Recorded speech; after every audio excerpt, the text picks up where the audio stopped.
Hello everyone, चलिए देखते हैं आज का गिवन क्वेश्चन क्या है।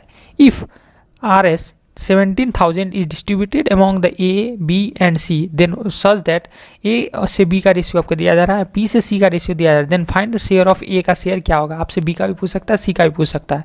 ठीक है, हिंदी में पढ़ लेते। यदि 70,000 रुपये जो है ए बी और सी के बीच इस प्रकार बांटा जाता है कि ए से बी का रेशियो 2:3, बी से सी का रेशियो 4:5, तो इसमें से ए का हिस्सा कितना होगा ये आपको बताना है। मैं आज आपको सिखाऊंगा कि रेशियो को कंबाइन कैसे करना है। दोनों मैटर सिखाऊंगा पर दोनों बहुत ईजी है। देखिए आपको क्या दिया जा रहा है कि ए से बी का रेशियो आपको दिया जा रहा है, कितना दिया जा रहा है 2:3, कोई दिक्कत। और आपको और क्या दिया जा रहा है, बी से सी का रेशियो दिया जा रहा है, क्या दिया जा रहा है 4:5 दिया जा रहा है ना। बिल्कुल वही बात है कि सर ए से बी का रेशियो दिया जा रहा है 2:3 और बी से सी का रेशियो 4:5। आप गौर से एक बात सोच के देखिए, बी यहाँ भी है और बी यहाँ भी है। यहाँ क्या बोला जा रहा है, बी को 3 मिला और यहाँ बी को कितना मिला 4, जबकि क्वेश्चन में तो तीनों में नहीं डिस्ट्रीब्यूट हो रहा है।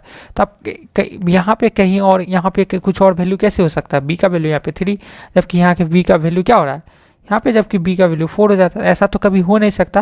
तो पहला बात तो आपको ये दिमाग में रखना कि जो चीज़ दोनों जगह पे उसका वैल्यू हमेशा सेम ही होगा। तो अगर यहाँ पे 3 है और यहाँ पे 4 है तो ऐसा तो हम नहीं कर सकते यहाँ 3 4 ऐसा नहीं, तो कोई ऐसा नंबर से मल्टीप्लाई कर देते जिससे मल्टीप्लाई करने के बाद बी का वैल्यू यहाँ भी वही हो जाए और बी का वैल्यू यहाँ भी वही हो जाए। आपको दिख रहा है यहाँ 3 है यहाँ 4 है, तो हम लोग क्या करते हैं, सबसे ईजी ये हो सकता है हम लोग यहाँ पे इसको क्या कर देते हैं 4 से मल्टीप्लाई कर देते हैं। 4 से मल्टीप्लाई करेंगे तो 4 3 जाइए क्या हो जाएगा 12, और इसको तब इसको 12 बनाने के लिए किससे मल्टीप्लाई करना होगा 3 से मल्टीप्लाई करेंगे तो 3 × 4 12 हो जाएगा, यानी दोनों जगह बी का वैल्यू क्या आ गया 12। तो ये हम लोग का एक मेथड है। इसको करेंगे तो यहाँ से 4 2 जा, तो सिर्फ इससे तो मल्टीप्लाई नहीं होगा, दोनों से ही मल्टीप्लाई होगा, यानी 4 2 जा 8 4 3 जा 12 आ गया। बी किससे का, ए से बी का रेशियो। और जब यहाँ करेंगे तो 3 से मल्टीप्लाई कर दे तो 4 3 जा 12 और 4 3 5 जा 15, यानी यहाँ पे बी से सी का रेशियो क्या आ गया 12 15। यानी आप सब जगह जब सब कुछ सेम हो चुका है, यहाँ पे ए का वैल्यू ये, बी का वैल्यू यहाँ भी बी का वैल्यू 12, सी का वैल्यू, तो आप सीधा आपका रेशियो हो जाएगा, सिंपल आसान आंसर हो जाएगा। ए का वैल्यू 8 हो जाएगा, बी का वैल्यू कितना हो जाएगा 12 हो जाएगा और सी का वैल्यू 15 हो जाएगा। यानी आपको तीनों रेशियो पता चल चुका है कि ए का रेशियो, बी का रेशियो और सी का रेशियो ये है गिवन। यही हम लोग को करना था इसमें, और बाकी सब क्वेश्चन इससे पहले भी मैंने बता चुका है इस तरह मेथड में क्या करना। जब आपको तीनों का रेशियो पता और तीनों का फाइनल जो सम करके कितना रहा है, मतलब इतना ही वैल्यू ना, तीनों डिवाइस 2 बिट है, तो तीनों का सम कितना हुआ 8 + 12 + 15 कितना हो गया 35 का वैल्यू आपको कितना दिया जा रहा है 17,000 यही दिया जा रहा है। आप एक्स भी मान के कर सकते हैं कि 35 एक्स का वैल्यू क्या होगा 7, हम लोग डायरेक्ट करते हैं, एक्स की जरूरत नहीं है। 35 का वैल्यू कितना आ गया 17,000, तो यहाँ से 1 का वैल्यू कितना आ जाएगा 17,000 डिवाइडेड बाई 35 यही आएगा। अब जब आप पटा इसको जब कैंसिल करेंगे तो ये चला जाएगा कितने बार में 2000 बार में चला जाएगा। ठीक है, यानी एक का वैल्यू कितना है 2000। तो आपसे मांगा किसका वैल्यू क्या है, आप ऊपर वाले को मैं रब कर देता हूँ अगर आपको समझ में आ गया है तो।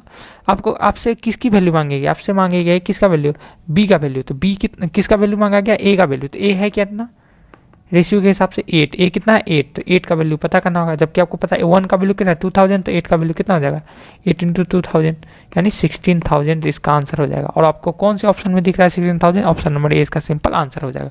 आई होप आपको ये मैटर समझ आया, बहुत ईजी है, कुछ नहीं करना है। जहाँ पे आपको बी दिख रहा है वहाँ पे बस बी को इक्वल करना है।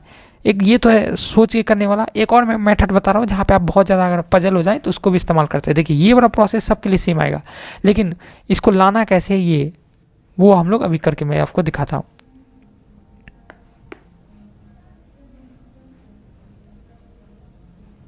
क्या मैं बोलना चाह रहा हूँ कि हम लोग को रेशियो कंबाइन कैसे करना है। आपको क्या दिया जा रहा है ए से बी का रेशियो, ए से बी का रेशियो कितना दिया जा रहा है 4:2:3 यही दिया जा रहा है आपको। ए से बी का रेशियो 2:3, और दूसरे केस में बी से सी का रेशियो क्या दिया जाए 4:5। तो हम लोग इसको ऐसे लिख लेंगे, कैसे लिखना है आपको एक बार फिर से देख लीजिए कि ए से बी पहला दूसरा का रेशियो, जो रेशियो दो बार रिपीट होता है, बी 2 बार रिपीट होता है, उसको बीच में ऐसे रखेंगे, यहाँ रखेंगे। उसके बाद सिंपली आपको क्या करना है, इसको इससे मल्टीप्लाई, इसको इससे मल्टीप्लाई, इसको इससे मल्टीप्लाई।